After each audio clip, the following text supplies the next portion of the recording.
we made roughly $5,700. Wow. Good. That's net profit. Excellent. Thank you. Thank you. Including the in-store sales of hamburgers and hot dogs and pop. With the kettle corn and the popcorn, it was a record night.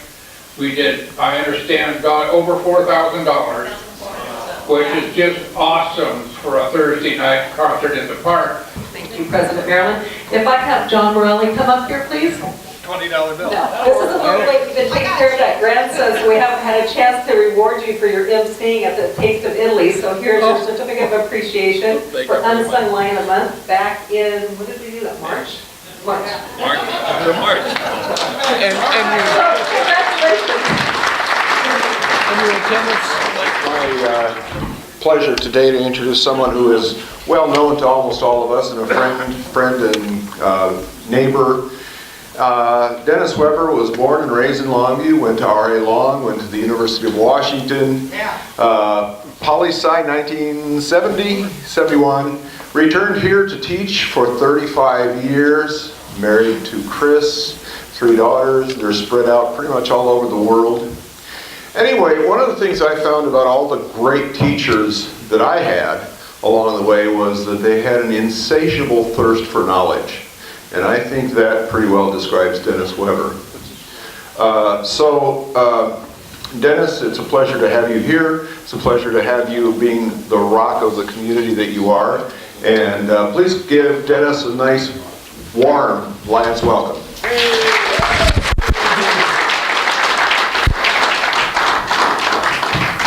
Thank you very much. As a longtime resident, it's nice to be back. I've had a couple of occasions to visit with you. The first time actually was when I was a senior in high school. And I came to Pioneer Lions asking for money. with the charter meeting? Just about. But Reineke was here. No, in my senior year, I attended a week-long seminar on the federal government back in Washington, D.C. And part of the task was going to various civic groups asking for money. And you were nice enough to help me out on that journey. And I haven't looked back, actually. So what I had hoped to do is to have a little bit of a slideshow, because I have noticed during my early political career, I was surrounded by lions, and I think you'll recognize some of the names as we go along. As he mentioned, I came back from college, bound and determined to have not only a career in education, but as a social studies teacher, I had been impressed with my favorite U.S. history teacher, a man some of you may remember, Arlie DeJarnett, who taught school and served the public as a member of the state legislature. And I thought that was a good combination, public service as well as public education. So I came back with that in mind and jumped into politics right away. When there was a vacancy on the county's planning commission in the late 1970s, I called up the then county commissioner, Beryl Robison, a Republican from Longview, and volunteered to serve. There was a stunned moment of silence. Nobody, she said, nobody ever volunteers for the planning commission. And I said, well, I want to give it a chance. I want to do my part to try to help make the area a little bit better place. So I joined that commission, and who knew that would be the beginning of a pretty long and varied career in public service for me. I had actually replaced a Longview City councilman who was serving on the planning commission, and 2 years later, when he announced he was retiring from the Longview City Council, I thought, well, it makes perfect sense for a Longview City Council to be on the Planning Commission, especially when you consider the crazy quilt pattern of city limits in West Longview and the conflicting land use policies between the city and the county. I thought, what a great opportunity to have some collaboration and some cooperation between the two. So I decided to run. I put together a campaign. My campaign theme that year was vote for Dennis. He's been a part of Longview for 28 years. I was 28 years old. So I doorbelled throughout the city, put yard signs all over the city, held numerous coffee hours, advertised in the Daily News and on the radio.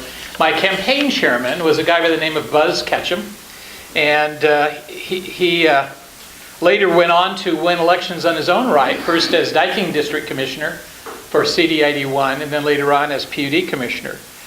Retired County Judge Ferris Albers signed my finance letter, and a wife of one of your longtime members, Nancy Kinniston, was my campaign treasurer.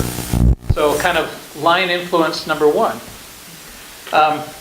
So the campaign went along, except it got off to a rough start. I hadn't done it before. I was naive in a lot of different ways. I had recruited somebody to silkscreen my yard signs. Her name was, wife of another lion, Barbara Sonker, and her husband Gordon, longtime supporter of mine. She said, I'll silkscreen, I'll get the paper from Weyerhaeuser, you just buy the paint. So I went down to the paint store, bought a nice bright blue paint, and she silkscreened a whole load of campaign signs. I had forgotten to make note of the little notice at the bottom of the label that said, water soluble. They had to silkscreen the entire batch over again. That was surprising. The coffee hours were a great success. They were organized by Marge Austin, if you know Dr. Austin, and I won the first of many endorsements from the Longview Daily News, and I won. 1980 is when I took office, and that proved to be a pretty momentous year for the City Council. A major turning point in this Longview City Council, there were 4 newcomers that year. We all took the oath of office together. Mark Haney was one, John Crocker was one, and another Lion friend of yours, Hal Palmer, was the other one. The 4 of us all took the oath of office in January 1980. Now we joined another Lion, George Rader, and Judy Baker, who all 6 of us were in our first terms.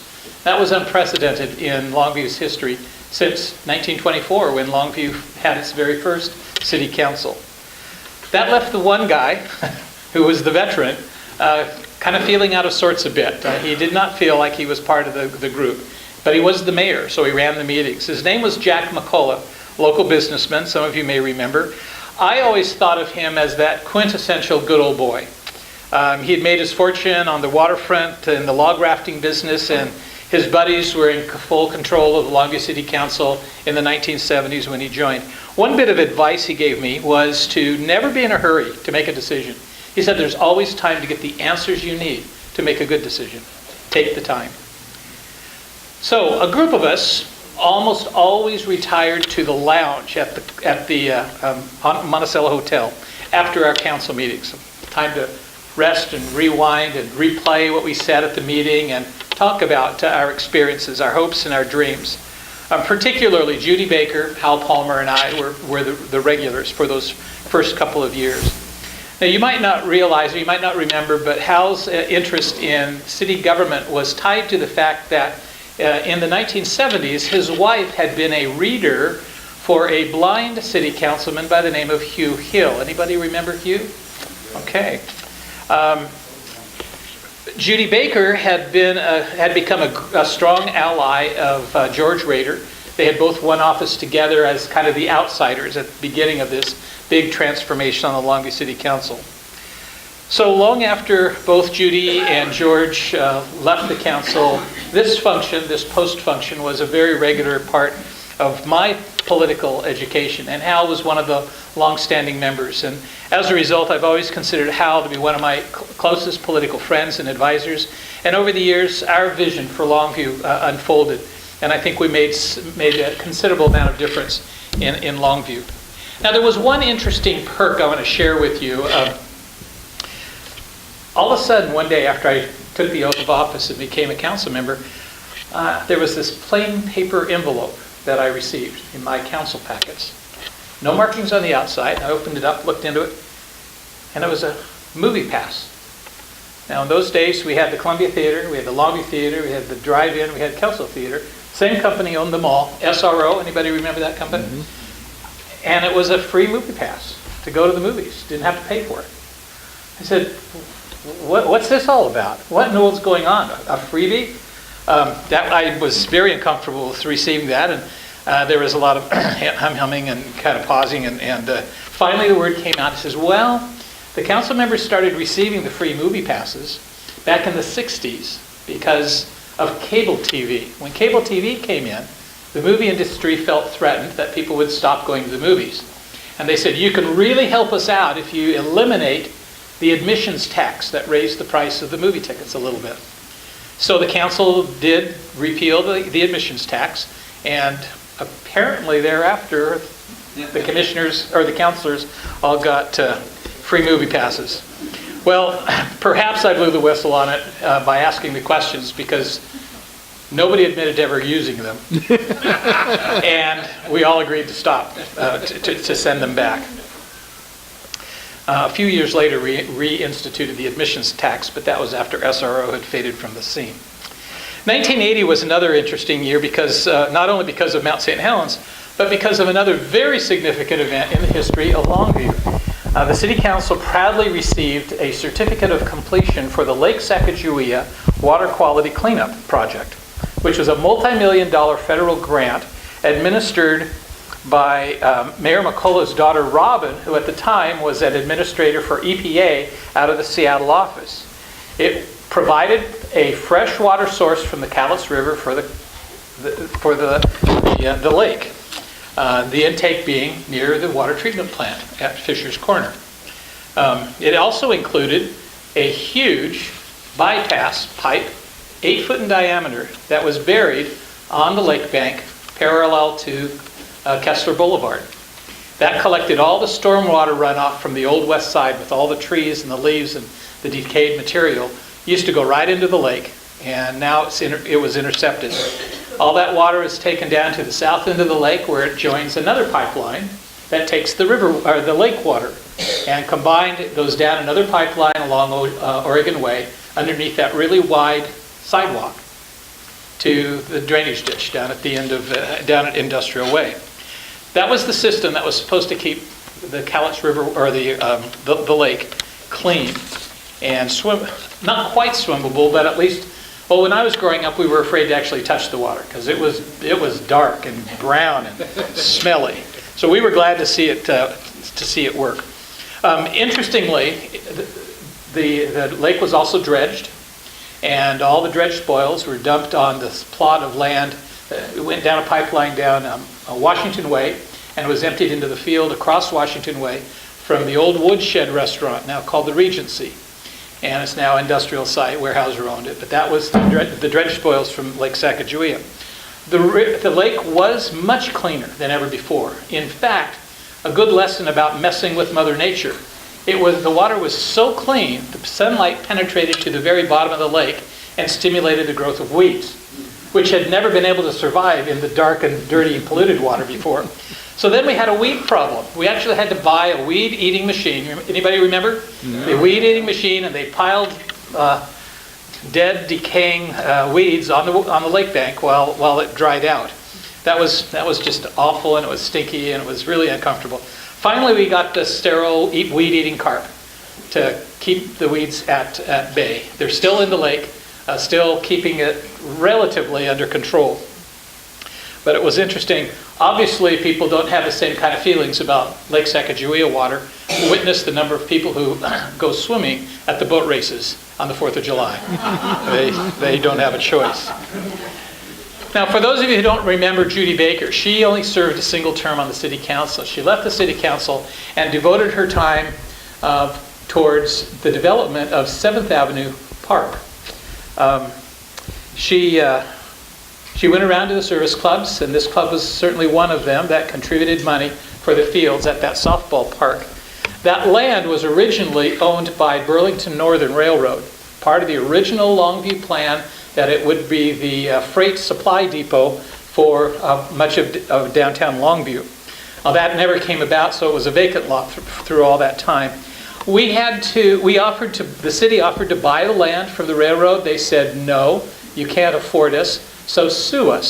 So it was a friendly condemnation suit. The jury came in at they cut the difference in the middle, and Walt Barnes had to come up with general revenue sharing funds and funds from the Urban Arterial Street Fund, which is odd because there's no street that goes through the park, but that doesn't matter. Walt had a way of managing those resources.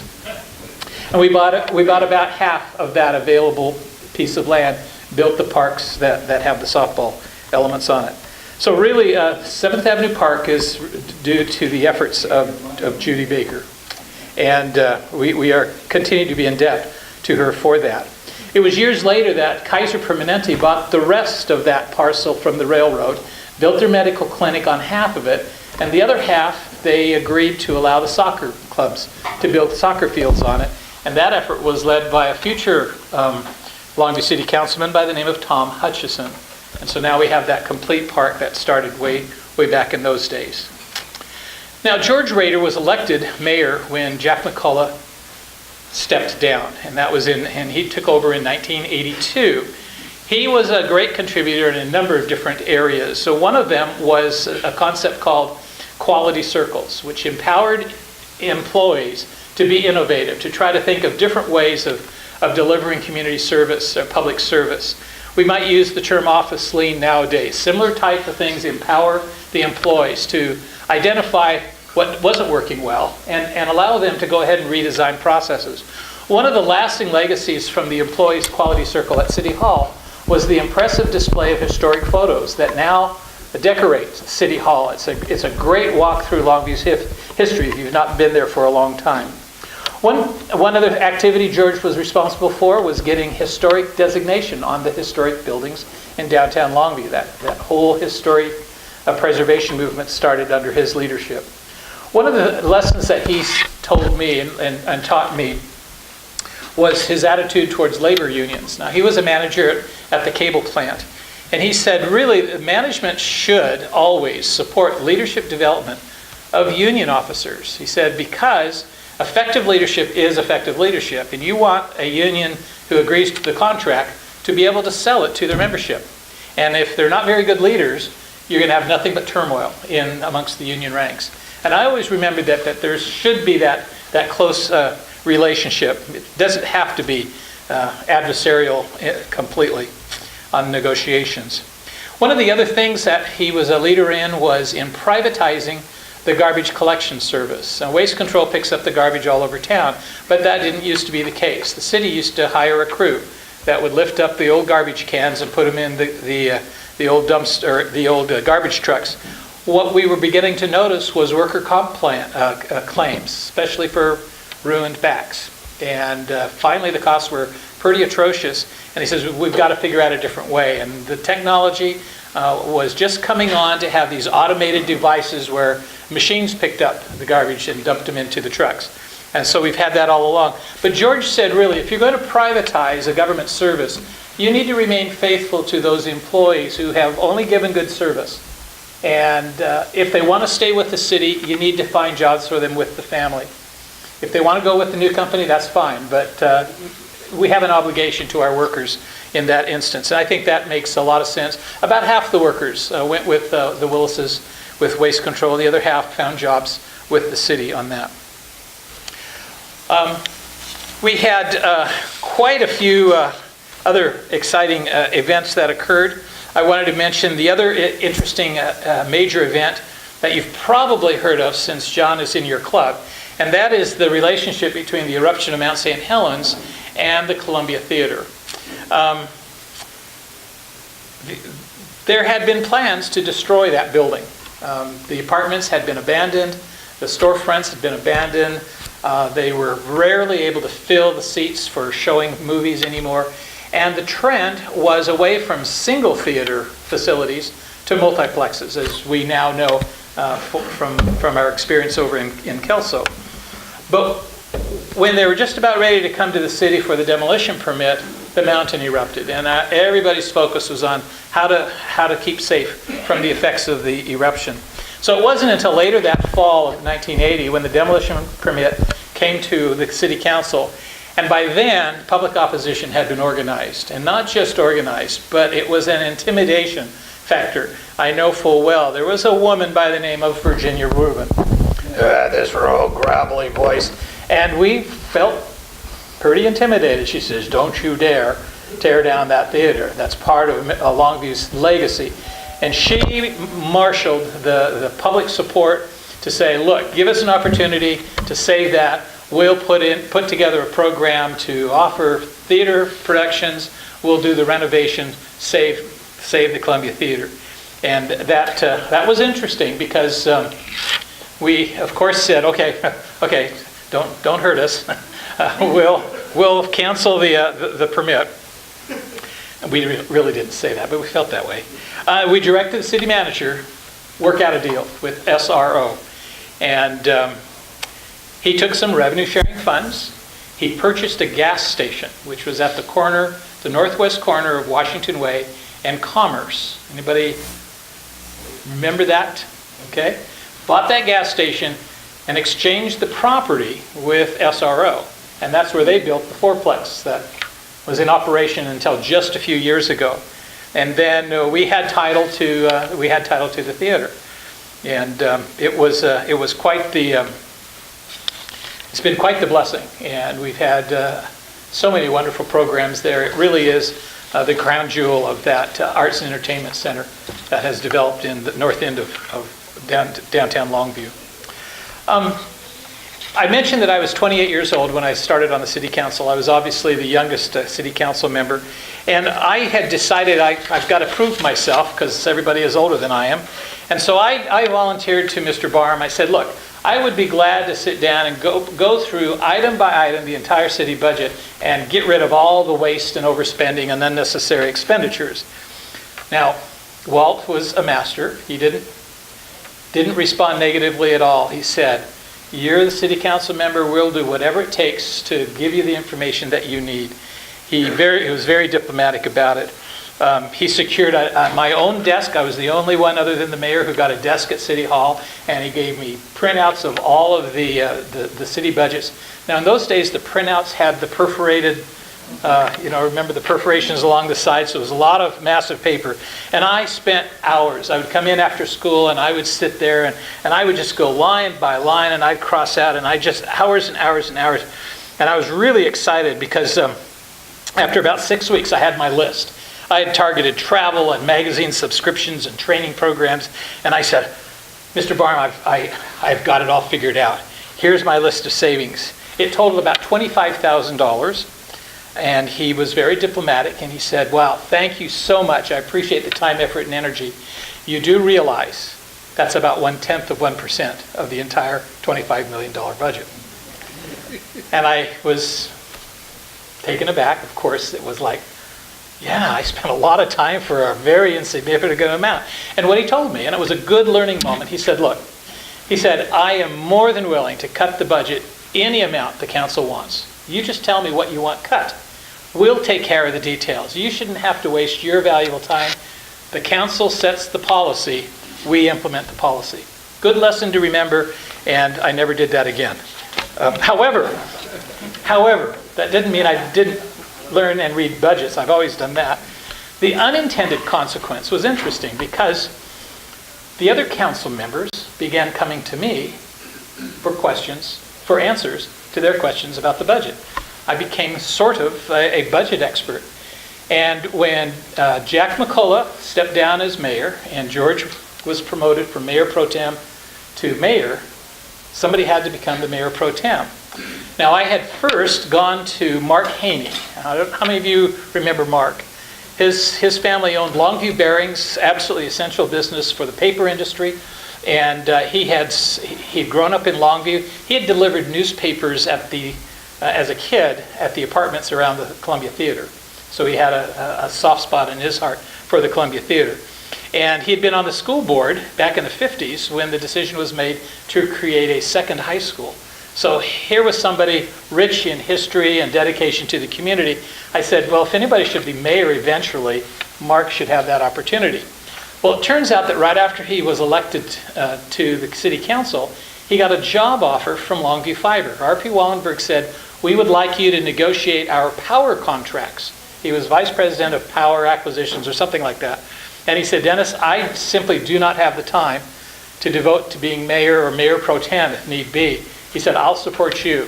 And so that kind of began a very interesting journey for me on that planning commission, on that city council.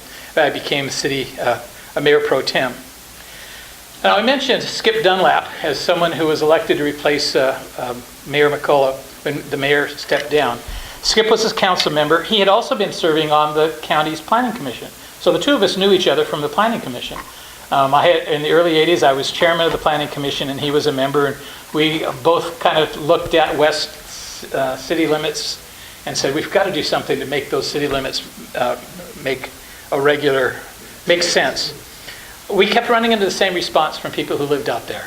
If we wanted to live in the city, we'd move into the city. At least that's the sanitized version that they would tell me. And those feelings really haven't gone down at all, even though folks who come into the city get free library service, their sewer and water rates go down by 60%, they get recycling, and they don't have to worry about inconsistent land uses from city and county. Nevertheless, the county commissioners were not interested in adopting any of the stuff from the city. So she's just stood up. I get that signal. You're done. I'm given this time.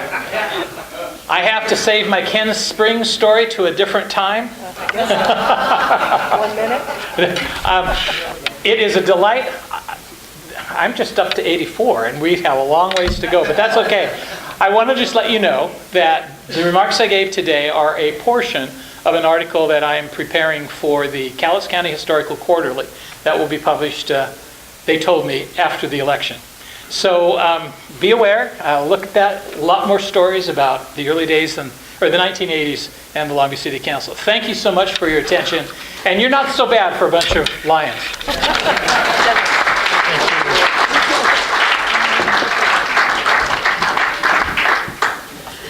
I think we should have Dennis come back and finish his stories. They're very interesting.